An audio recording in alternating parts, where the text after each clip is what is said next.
actually is working out a lot better from Gambit than I expected. Until this happens. Afterlife with level 6 and Lasso. Gonna wrap around with the Rubik, although Kuman's already gonna get epicentered in top lane, giving first blood. Double missiles do land, and Big Num is gonna send back the Sand King. The damage is gonna be enough to get the kill. And with the lift up, they'll throw him back into the Firefly. They'll get 2 for 1. This is still well worth it for Gambit's side, I feel. I mean, you got your levels on the SK, he gets a big kill on the gyro, you keep him down, your lifestealer, begins to pressure the tower bottom lane, but, SF is undeterred. We talked about how he's going to be the focal point of the lineup, and now it's not even all in on this SF because the lifestealer is so damn far ahead. Right now, though, it doesn't seem like he has much gold to get either of those. Big Num in this offlane with the Sand King has been an absolute nuisance, constantly hounding them. They get another Burrow Strike onto Kuman, and with the clap there, doing a lot of damage on the Hellbear. They once again get the kill, but once again, there might be a 2 for 1 turnaround. Cheshire Cat not being sent back to the base this time. Big Num did get hit with the second call down missile, so is slowed down. Of course, the Napalm is on him, and it will get Afterlife a double kill. I'm not really sure if this gold spread is going to be really what Effect want, though. This gyrocopter needs some sort of income. In lieu of what's been happening to the gyrocopter, I have to agree that I really don't feel like this is worth.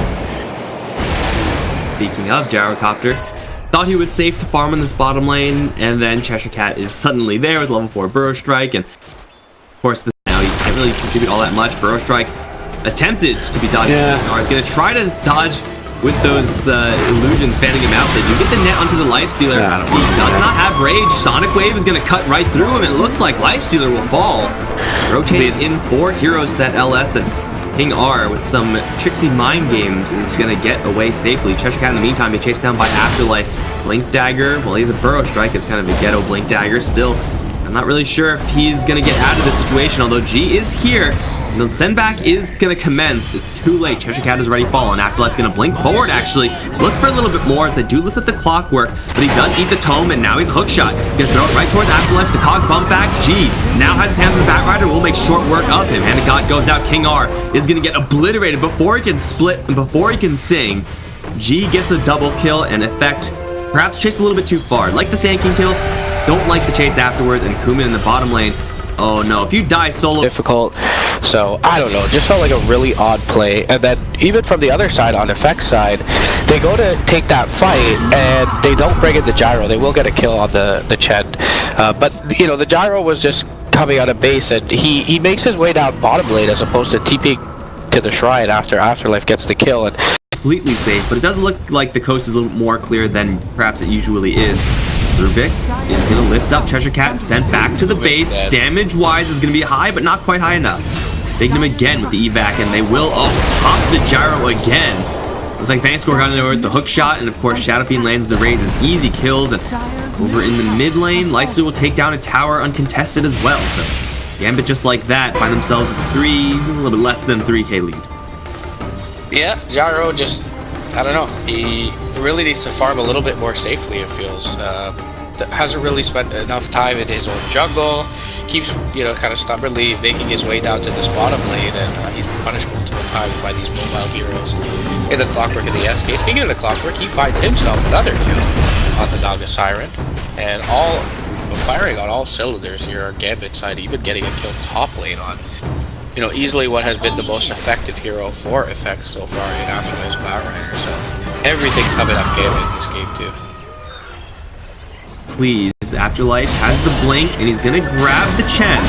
Cheshire Cat's gonna get a Burrow Strike, but he's being sent back to the base. So again, for like the 4th or 5th time, Big Num is gonna go down, but he does get the save on his ally. So Effect absolutely need to go for these kills as soon as they have a lasso every single time.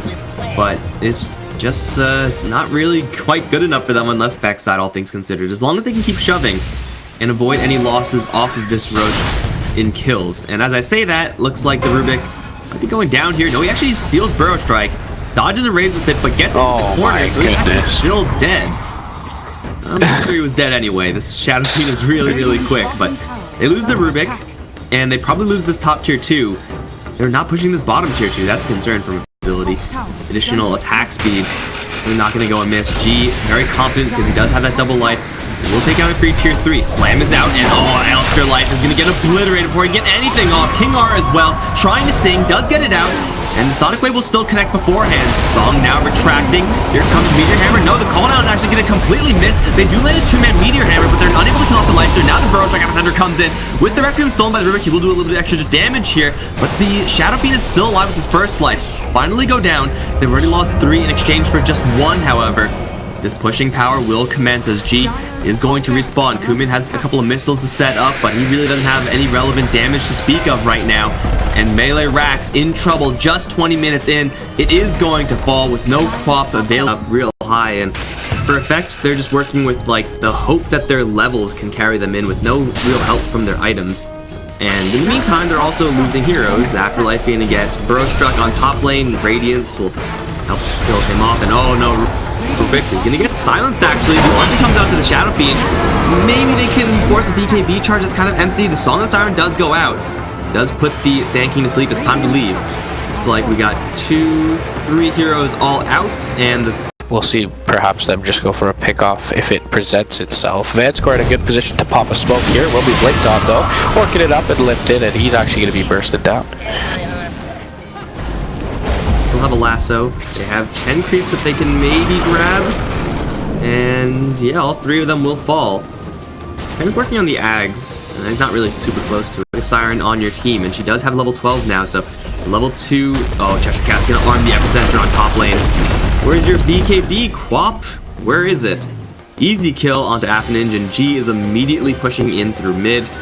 Maybe they don't even need to wait for this Roche. They can just keep going, man. So yeah, a couple of minutes ago we talked about their inability to push out lanes until they get the BKB on the Queen of Pain. Apparently that's not enough. And nicely layered there by Cheshire Cat, you know, shift clicking into the burrow, and just enough damage there for them to kill off the quad before she can BKB and get out. And you know, that 25 seconds should be more than enough for them to take out at least this tier 3 as they get the burrow off onto the Rubik. Call out will fly through, doesn't really connect on anyone.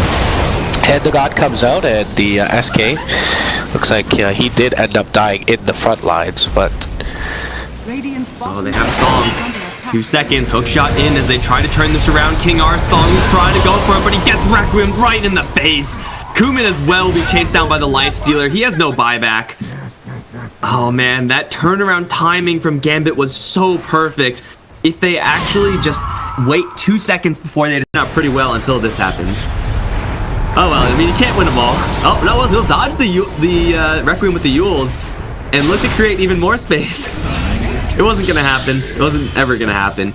But still, Gambit get led on a wild goose chase. That's not all that bad for a fact. Yeah, so in most cases you'd say that. Then man, yeah, we got nothing. They're gonna try to split push bottom lane, but they use the Meteor Hammer for it. And Bat Rider, no Yule Scepter this time. Will get it out to dodge death once, but he'll fall into the cogs. Force Staff not gonna help him either. Call down's gonna be there. Lots of damage onto Vanscore, but the heals from the Chen is gonna keep him swinging for a little while. They'll buzz him down eventually in a 1-for-1 trade. And that's actually pretty good for effect if that's all that happens. King R still has that Song of the Siren. Taking a look at the gyro, but he does have BKB, so unlikely kill. Now mid though, finds a 2-man burrow. Oh goodness. They crush Madden. They also find Afternoon with the blink out. G's gonna give chase.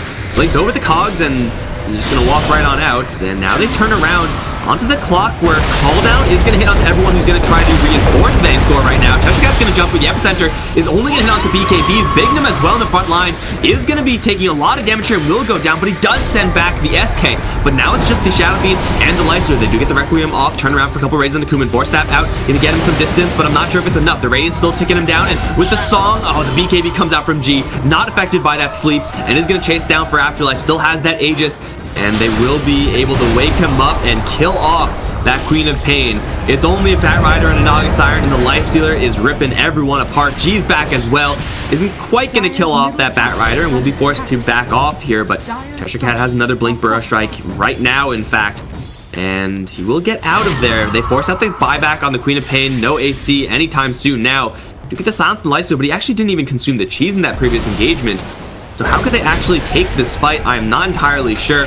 They pop the Lincoln Spear, now the Life Stealer picking a fight with King R. King R is going to split out and actually get out of there with the Force Staff. They lift up the Sand King and are able to get him pretty much killed off in the Firefly. They get something. They don't lose any buildings, significant buildings in mid lane. It's definitely not a win for Effect, but they're not dead yet. They have TPs, but they're going to be a little bit slow incoming, and oh, the Naga Siren is going to try to glimmer herself out. Double Force Staff, and she lives. Maybe now turning around, the Song is out, but she's slowed from the open wounds. They'll sleep the Sand King, and maybe able to kill him off with the meteor. They'll get him killed. And they haven't lost anyone just yet. Vangscore's not doing anything in the cogs right now, and they're trying to challenge Lifestealer with just Appen. Does have the plate mail, and they will take down 2 for nil.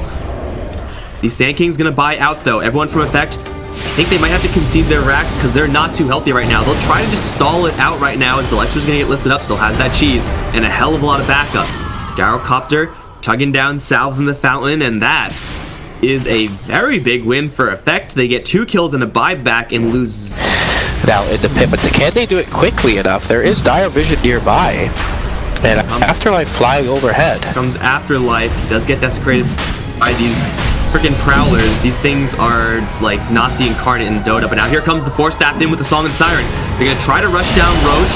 I don't think they have enough time though. They're going to set up for a call down onto pretty much everyone, but they're in melee range and kind of stuck here. Nice Sonic Wave is gonna come out. Hookshot in, is gonna lock Kuman down even further, and it will be the Gyrocopter to grab that double life and Force Staff out of there, but not much damage being done to the Radiant side. Not have to go on full retreat. They do try to glimmer out that Gyrocopter. I don't think they have any more Force Staffs. He's gonna try to turn around, try to fight it out, but he is gonna fall. The Meteor is gonna come in onto 2. Will do very little. Afternoon can maybe reinitiate, Force Staff Kuman up to the high ground. Cheshire Cat can't quite give chase, but G will, as he does blink in with the Sheep Stick. Gyrocopter again in trouble, but that second raise will miss, and now Gyrocopter, maybe with a chance to get out of here, is gonna grab that TP out of his backpack, Force Staff away, and ultimately teleport. G has a Sheep Stick. Oh, he found him with a flare. He's dead for 90 seconds. I don't know where the cheese went. I don't know where the refresher shard went. They're not here, apparently. They're all gone, but still, Gyrocopter's dead as well. Admirable attempt from Effect, but it looks like this might be over. Yeah, just jumped the gun a little bit early with the Song, and then unfortunately, you know, they had half their cores beating on Roche, the other half trying to kill the Lifestealer, so just didn't kind of plan out, you know, hey guys, if we jump in and Roche still has all this health, you know, focus, you know, the Lifestealer if he rages, and yeah, just not enough damage for Roche there, unfortunately. Kuman did end up getting the Aegis, but again, isolated out, so that'll be a couple lanes of racks here, more than likely the game. Bit, I guess, you know, anticlimactic as far as how the fights were going for Effect there and how the game will eventually end. Last, we're going to jump out onto the SF. Don't know that they have the ability to kill him. He'll just queue up the Requiem. And he's actually isolated out from the Song momentarily, but BKB expires. Hookshot flies in, though, stops the channeling of the Meteor Hammer, and that'll be all she wrote for this one. In our Glimmer Cape Force Staff's not enough this time. And they will find Vangscore. The melee Rax isn't dead yet. Gyrocopter's up in 5. Treasure Cat in the corner. Can get some much needed help from the Hand of God as the Shaft Beam is going to return. Treasure Cat gets the Epicenter off. It will do quite a bit of damage here. Madden's actually standing still for right now. He's channeling up an Epicenter of his own. But the Mega Creeps have been secured at the cost of 3, and the Lifestealer gets out the Chen sendback right before he died. Is again going to save another on the Gambit side of things, and now Megas. Gyrocopter, it's time to cancel this Scotty. It's time to get into a fight. They're not going to win it fast enough before the Megas destroy their Ancients. They're still looking for it. They have full vision. They're going to go ahead and grab the Chen. Finally, some Karmic Revenge for him as the Epicenter comes in from the Rubik, but still not sure if there's enough damage here. Bignum's still not dead yet, and they will lose the Rubik at the cost of Bignum. And Epicenter coming in from the real Sand King now. They do kill off Atman, and that should be the game for real now. Kuman is still gonna survive, but he has no TP. He gets past one by King R, so now King R is pretty boned. Kuman gets out. Maybe that's Divine Rapier Gold. No, it's not. Run, King R, run! Up against this cooldown reduction Shadow Fiend. Good freaking luck, man. Raise, Sheep Stick, Glimmer. To the gem. Okay, you're dead. Well, it was a very valiant attempt. This game felt over from like the 28-minute mark, and they were able to drag it out for another 18 or so, but no buybacks on this triumvirate of heroes, and no tier 4s left standing. this is going to be the end here, but not the end of the tournament just yet for Effect. So perhaps a little bit of a confidence booster. How hard they made Gambit work for this win. It's all about just tiring out the position. Although, yeah, I'm not really sure if that's